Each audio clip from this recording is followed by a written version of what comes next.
today's video is 3 distractions in your life. Number 1, watching others. Focusing your attention on the faults of others so you don't have to deal with the chaos in your life. If you find that every time you're getting together with friends and family, co-workers even, and you're spending the better part of your conversation talking about others, what's happening in their life and the latest, and did you hear what so-and-so did? Then you need to take stock of that and consider, why is it that I have so much time and energy to be focusing on what other people are doing with their lives?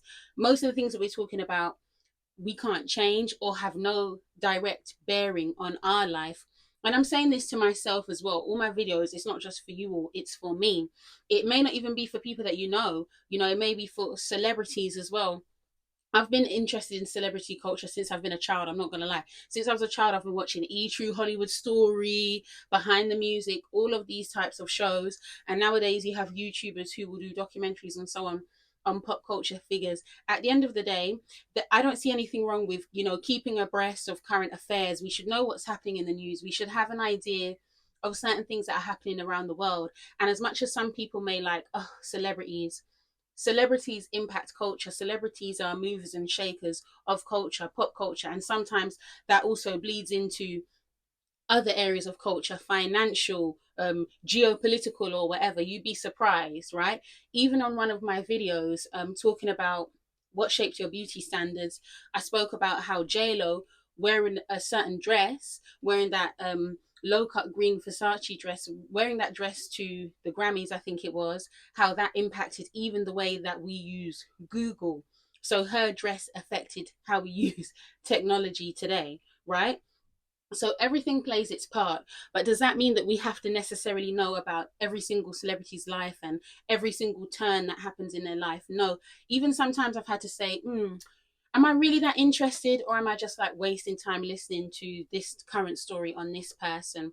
So you can be the judge of that. But what I'm saying is sometimes we do it because it's like it makes us feel better. Well, their life is crazy. At least I'm not doing that. This is her 5th divorce. Ooh.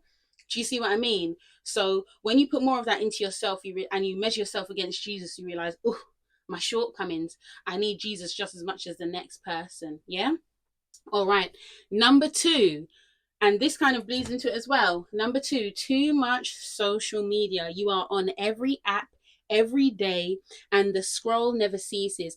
Now, first of all, I have to say this. We know that there's a benefit to social media in terms of promoting projects, business, and building community. Social media is amazing for that. But you have to be realistic about your life and your schedule. Do you have to be on every app?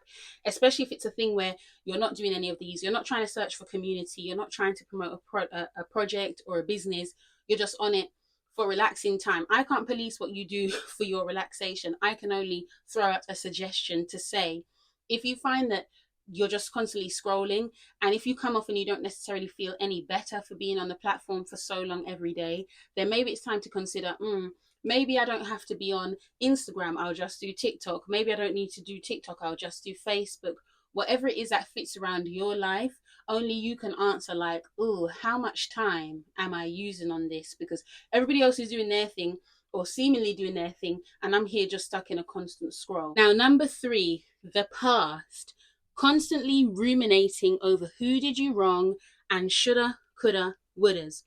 There is a time to acknowledge regrets, but you sit with it, heal, and move on. The past is the past. The past affects the present, but the present cannot affect the past. Obviously, some life events take longer to heal than others, but you can and will be healed in Jesus. So obviously, I want to be fair when I say this. If you've been through a tragic situation, I'm not just saying, well, you've been through that tragedy, time to pull up your bootstraps and move on. No. That's irresponsible. You need to work through things. And sometimes the way how life is set up, sometimes you think you're over certain situations, something happens, you get triggered, and then, oh, here you are. So we understand all of that. You give it to God in prayer, you seek good counsel from those around you or a professional, and that's how you can deal with things.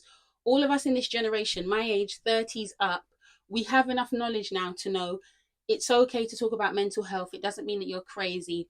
We can unpack things, especially for those of us who have chosen to get married, chosen to have children, Well, now we have the responsibility even more, even if you're not married and you've chosen to have children.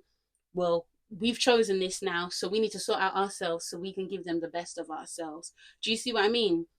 So constantly focusing on things that we can't change, it's not really helping me right now. It's just making you feel worse about your situation.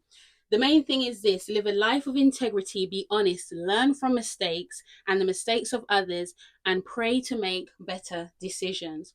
All right, our verse of encouragement, Psalm chapter 143, verse 8.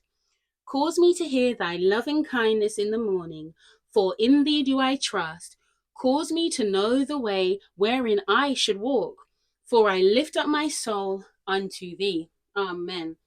All right, then, ladies, thank you for watching. And while you are visiting, please remember to like and subscribe. Bye.